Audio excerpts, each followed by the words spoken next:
Hello, hello, and welcome back to Jillies Nails. I hope you are here today for a review of the Wet n Wild Fast Dry Nail Polish, along with some cute nail art. This is the first shade that we are going to use from this collection. It is supposed to dry in 60 seconds. Now, who doesn't love the idea of a fast manicure? Me. Who hasn't found a polish to meet that standard yet? Me. So, we're going to try this one out and see how it goes. My criteria, one coat. So, you failed on that. I had to do two coats. However, the first coat did dry in 60 seconds. I did a thin layer and it did dry. I just wish it had been a little bit more pigmented, so I only had to do one coat. That's the whole point of a quick dry polish, people. One coat, dry in 60 seconds, fast, done, boom.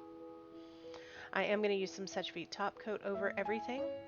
And then get some striping tape out. I hate striping tape. I think it's the devil. However, you can use it to make very cute designs. What I do is I cut little strips ahead of time and just stick them to the top of a stamper or a bottle that I have nearby so that you don't have to try to mess with that when you have wet nails. Actually, normally I would have done this first just to give you that heads up. I went, I forgot my striping tape. So I had to go through and do it after I'd already started painting. But my nails were very dry. I did this while they were drying. Now, to apply the striping tape, you need to make sure your nails are dry. Not a little bit dry, not they might be dry, they need to be dry.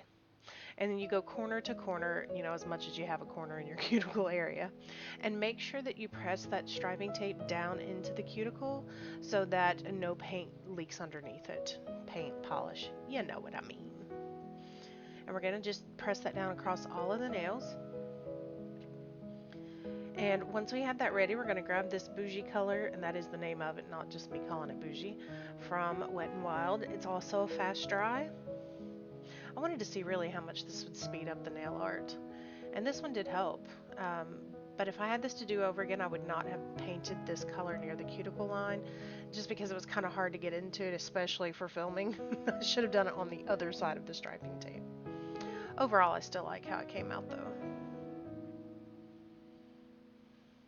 Is that a cat whisker on my mat? I think there's a cat whisker on my mat. Okay, after I peel off that striping tape, and I forgot to mention this because I got distracted by a cat whisker, make sure that you pull that striping tape off pretty quick. If you leave it on too long, it can make the polish kind of peel up and just cause a mess. After that, I'm going to go through and very carefully trace over the deeper color with my Pueen Latex Peel Off barrier. I'm going to go around all my cuticles and make sure that the barrier on the nail sticks to the barrier on the cuticle as well, so you can pull it off in one big swoop. This is a water marble plate from Winstonia, and so I'm going to just grab that image. It is kind of like a starburst shaped water marble design. Press down, lift up, and let it dry. Now, you want to move fairly quickly through this. If you're new to stamping and kind of slow, you might want to peel each nail up as you go. Clearly, I've sped this up. I'm not that fast of a stamper. It would be awesome, but I'm not. So, I'm going to or stamp this across all of my nails. And I make sure to clean the plate in between each one. I've seen that question a lot lately. Do I have to clean between every scrape? Some people say no, I say yes. So I would say it depends on your plate, but I recommend you go ahead and do it. It takes 2 seconds, just do it.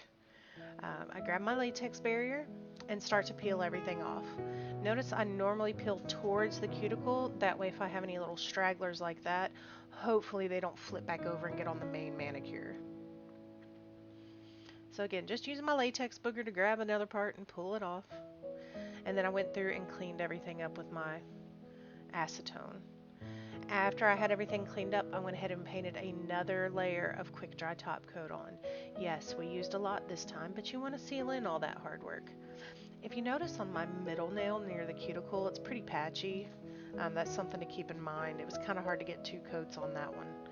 Overall, though, I think it's really cute. I'm not nuts about the colors I picked, but the polish worked okay. Don't have anything bad to say about it, but it's not my favorite either. So I'm glad you watched this. I hope you learned something new, and if you want to see more, click on the right corner.